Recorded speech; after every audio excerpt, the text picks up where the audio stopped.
Hello dear student, কেমন আছো? I hope প্রত্যেকে ভীষণ ভালো আছো। স্ক্রিনের ওপর মিশ্রণ চ্যাপ্টার একটা অঙ্ক আই হোপ দেখা যাচ্ছে। ওকে, কোশ্চেনটা কি বলেছে সেটাকে মন দিয়ে পড়বো। পড়ার পর কোশ্চেনের মধ্যে কি কনসেপ্টটা আছে সেটা আমরা ধ্যান দিয়ে বুঝবো, তারপর অঙ্কটা করবো। ওকে, চলো। বলেছে যে এক পাত্র শরবতে সিরাপ ও জলের অনুপাত 5:3। বেশ, ওই শরবতের যত অংশ তুলে নিয়ে তার পরিবর্তে সমপরিমাণ জল ঢাললে নতুন শরবতে অর্ধেক সিরাপ ও অর্ধেক জল হবে, তার পরিমাণ হলো। অপশন এ আছে 1/5 অংশ, অপশন বি আছে 1/3 অংশ, অপশন সি আছে 3/5 অংশ এবং অপশন ডি আছে 4/5 অংশ। ওকে, সো মাই ডিয়ার ওয়াটসন, দেখো কোশ্চেনটা খুব ছোট, কোশ্চেনের ডিজিট বা নাম্বারও খুব ছোট, একটা দুটো বলেছে, কিন্তু এর মধ্যে অনেক কিছু ভাষা বুঝিয়ে দিয়েছে। সেই ভাষাটা আমরা এখন বুঝবো। ওকে, তাহলে এই হচ্ছে আমার সিরাপের পাত্র। হ্যাঁ, ঠিক আছে, শরবতের পাত্র, যেখানে সিরাপ ইউজডু ওয়াটার কি রয়েছে 5:3। হ্যাঁ, ঠিক আছে, কোনো অসুবিধা নেই। এবারে কি বলেছে, এই শরবতের যত অংশ তুলে নিতে হবে। সাপোজ মনে করো এই পাত্রে পুরোটা ভর্তি আছে শরবত, ঠিক আছে, এর মধ্যে আমি এই অংশটা তুলে নেব। কোন অংশটা? এতটা অংশ তুলে নিলাম, এই যেখানে ঠিক চিহ্ন মারছি এই অংশটা তুলে নিলাম। হ্যাঁ, ঠিক, তুলে নিলাম। এর পরিবর্তে আমি এখানে কি ঢালবো? জল ঢালবো, ওয়াটার অ্যাড করব। বেশ, জল ঢালবো, কিন্তু জল ঢালার পর কি দেখতে হবে যে এই যে সিরাপ আর ওয়াটার এর অনুপাতটা 1:1 হয়ে গেছে। 1:1 মানে সিরাপ আর জল অর্ধেক হবে, সিরাপ অর্ধেক আর জল অর্ধেক, মানে তো 1:1, তাই না? তাহলে এটা হতে হবে। তাহলে এটা হতে গেলে আমাকে কয়েকটা কাজ করতে হবে। কি কাজ? দেখো, অ্যাট ফার্স্ট এই পুরো সিরাপটাকে, এই যে পুরো শরবত আছে সেটাকে একটা জিনিস আমি ধরবো। হ্যাঁ, ধরি সমস্ত শরবতে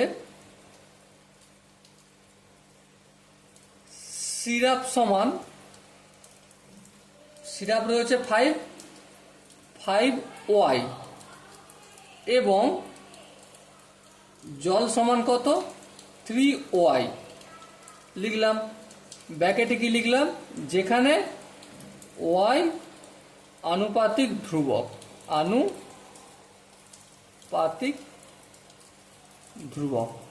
বেশ।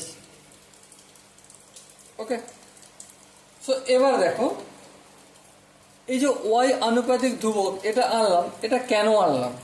দেখো, এখানে 5 ভাগ কি রয়েছে? সিরাপ আছে, আর 3 ভাগ কি আছে? জল আছে বা ওয়াটার আছে। তাহলে সেই জন্যই 5 ভাগ ওয়াইটা নিয়ে আসছি। এখানে ওয়াইটা না এনেও কিন্তু করা যায়। এই পুরোটাকে যদি ওয়াই ধরি, পুরো শরবতটাকে, তাহলে অন্যরকম একটা কাজ হতো এখানে। ঠিক আছে, তো আপাতত আমরা এভাবেই করার চেষ্টা করি। বেশ, আচ্ছা, এই যেই অংশটা এখান থেকে তুলে ফেলে দিতে হবে, তার পরিবর্তে জল দিতে হবে, সেই অংশটাকে আমি এক্স বলে মনে করব। কতটা? এক্স বলে মনে করব। হ্যাঁ, ঠিক। আচ্ছা, এই যে পুরো শরবতটা রয়েছে, এখানে সিরাপের ভাগ আর কতটা সেটা বের করতে পারি। হ্যাঁ, বের করতে পারি। কতটা? 5/5 + 3 ইকুয়াল টু কি হবে? 5/8। আর জল কতটা? Water equal to 3/8। ওকে, হ্যাঁ, ওকে, কোনো অসুবিধা নেই। এবার ধ্যান দিয়ে লক্ষ্য করো, এই সমস্ত শরবতটা কতটা, সমস্ত শরবত কতটা, শরবত দেখো সিরাপ আছে 5y আর জল আছে 3y, তাহলে সমস্ত শরবত হবে 5y প্লাস 3y সমান 8y। বলো এই জায়গাটা কি বোঝা গেছে? আই হোপ প্রত্যেকে বোঝা গেছে। ওকে, এবার দেখো কনসেপ্টটা বুঝবো। এই যে x পরিমাণ মিশ্রণ আমি এখান থেকে তুলে বের করছি, তাহলে x পরিমাণে কি কি জিনিস রয়েছে? দুটো জিনিস রয়েছে। একটা কি, একটা সিরাপ আছে আর একটা জল বের করছে, তাই না? এই যে x এর পরিমাণটা বের করে তুলে আমি ফেলে দিচ্ছি এখান থেকে, তার পরিবর্তে x পরিমাণ জল দেবো, কিন্তু তোলার সময় কি এখান থেকে তুলছি? সিরাপও তুলছি আর জলও তুলছি। তাহলে সিরাপ কতটা তুলছি? সিরাপ তুলছি x এর কত ভাগ? 5/8 ভাগ, 5/8। ক্যালকুলেশন করলে কি হবে? 5x/8। হ্যাঁ ঠিক আছে। আচ্ছা জল কতটা তুলছি? জল সেম, এখানে x এর কতটা? 3/8, তাই তো নাকি? দেখো দেখো এখানে ধ্যান দিয়ে 3/8 জল, ঠিক। তাহলে এটা ক্যালকুলেশন করলে কি হবে? x ইন্টু 3/8, সো আলটিমেট দাঁড়ালো 3x/8। বেশ, বোঝা গেল। তাহলে লক্ষ্য করো এখানে টোটাল কতটা সিরাপ ছিল?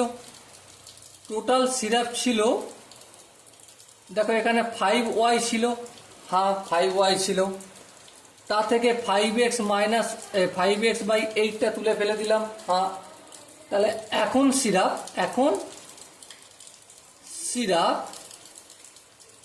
সমান কি? এখন সিরাপ 5y ছিল, তা থেকে তুলে ফেলে দিলাম 5x/8, তাহলে এখন সিরাপ থাকবে এইটা, হ্যাঁ ঠিক। এখন জল থাকবে, আমি সবটা লিখছি না, এখন জল থাকবে। আগে জল কতটা ছিল? দেখো 3y জল ছিল, হ্যাঁ 3y জল থেকে কতটা তুলে ফেলেছি? 3x/8, তাহলে এটা বিয়োগ করব। তার পরিবর্তে আবার সমপরিমাণ জল অ্যাড করেছি, তাহলে কতটা জল অ্যাড করেছি? x অ্যাড করেছি, তাহলে এই প্লাস x করলাম। এখন জল হলো এটা। এখান পর্যন্ত কি কারো বুঝতে অসুবিধা রয়েছে?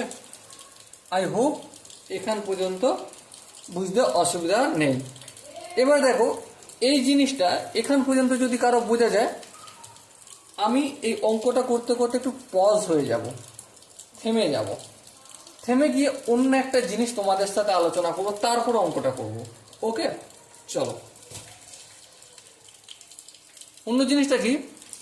সাপোজ তুমি 75% মার্কস পেয়েছো। কত পার্সেন্ট? 75%। তার মানেটা কি? তার মানেটা এটাই যে তুমি 75 পেয়েছো কতর মধ্যে? 100 এর মধ্যে, হ্যাঁ ঠিক। তাহলে এটা কিসে কনভার্ট হয়ে গেল? পার্সেন্টেজ থেকে ভগ্নাংশে কনভার্ট হয়ে গেল, হ্যাঁ। এবারে আরও যদি এটা কাটাকাটি করি কি হবে? 3×25 = 75 আর 4×25 = 100, তাহলে 3/4, হ্যাঁ। তাহলে এখানে যে কনসেপ্টটা কাজে লাগাই, হরেকে থাকে, হরে যত ভাগের সঙ্গে তুলনা করা হয়, যত ভাগের সঙ্গে তুলনা করা হয়,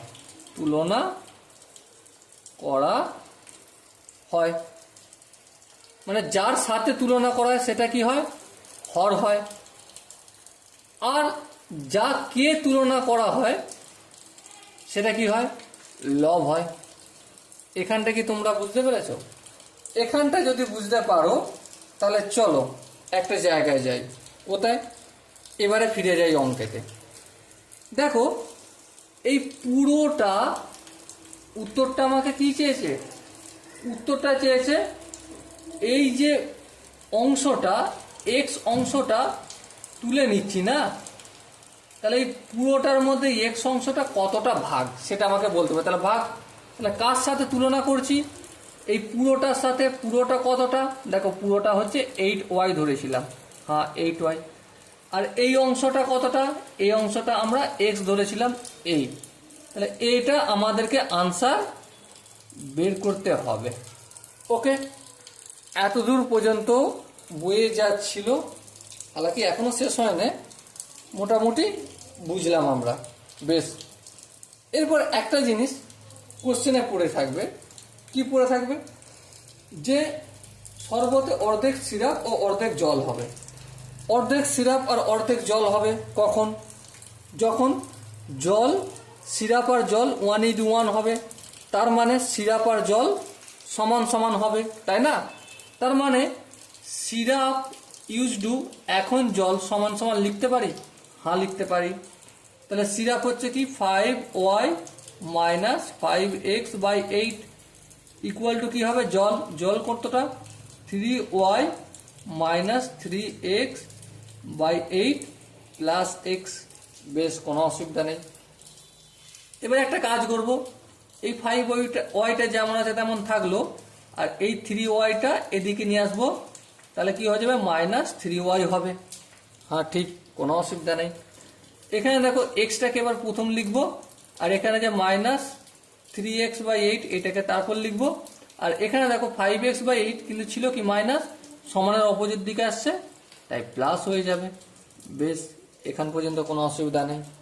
চলো এক স্টেপ আগে যাই। 5x থেকে 3x যদি বিয়োগ করি কত হবে, অবভিয়াসলি 2y। আর এখানে দেখো x এর নিচে কিছু না, মানে 1 আছে, 1 8 8 লসাও কত হবে 8 হবে, 8 কে x দিয়ে গুণ হয়ে যাবে 8x মাইনাস 8 কে 8 দিয়ে ভাগ করলে 1, 1 কে 3x দিয়ে গুণ করলে 3x প্লাস 8 কে 8 দিয়ে ভাগ করলে 1, 1 কে যদি 5x দিয়ে গুণ করি 5x। তাহলে দেখো ক্যালকুলেশন করলে কি দাঁড়াবে, 8x থেকে যদি 3x যদি বিয়োগ করি তাহলে 5x, 5x আর 5x 10x, তাহলে 10x/8 পাবো, হ্যাঁ পাবো, কোনো অসুবিধা নেই। চলো আরেকটা লাইন আগিয়ে যাই। কি, এ দেখো এখানে 2 আছে, তো এই 10টা x এর সাথে ছিল গুণ, এদিকে আমি ভাগের আকারে লিখবো, 8টা ছিল ভাগ, এখানে আমি গুণের আকারে লিখবো। আর এখানে x যেমন ছিল থাকলো, ওয়াইটা 2 এর সঙ্গে গুণের আকারে ছিল, অপরের দিকে পাঠালাম, ভাগের আকারে লিখলাম। 2 1 কে 2, 5 2 10। ওকে, এই জায়গাটা কি বোঝা গেছে? আই হোপ প্রত্যেকে মোটামুটি বোঝা গেছে। চলো এরপরে দেখো, তাহলে 5 2 10 পেলাম, তাই তো? তাহলে x/y কি হলো, 8/5 পেলাম। কিন্তু আনসার আমার কি দরকার, x/8 দরকার না, x/8y দরকার। তাহলে x/8y যদি করি, তাহলে এখানে 8/5 ছিল, দেখো হরে কি করেছি 8 গুণ করেছি, তাহলে এখানেও 8 গুণ করব, হ্যাঁ। তাহলে এই 8 কাটলো, তাহলে কি হলো 1/5। তাহলে x/8y ইকুয়াল টু 1/5 অংশ আনসার হবে। ওকে, আই হোপ কোশ্চেনটা আমরা পড়লাম, পড়ার পর প্রতিটা কোশ্চেনের স্টেপে কি বলছে, কি কি ইনফরমেশন দিয়েছে, সেই ইনফরমেশনগুলোকে কাজে লাগিয়ে কোশ্চেনটা আমরা সলভও করলাম। সো মাই ডিয়ার ওয়াটসন, এখানে যে 4টে অপশন ছিল, সো কোন অপশনটা ম্যাচ করবে, option A is the right answer. Okay, চলো দেখা হচ্ছে পরের সেশনে, ততক্ষণ পর্যন্ত ভালো থেকো, সুস্থ থাকো এবং জয় হিন্দ।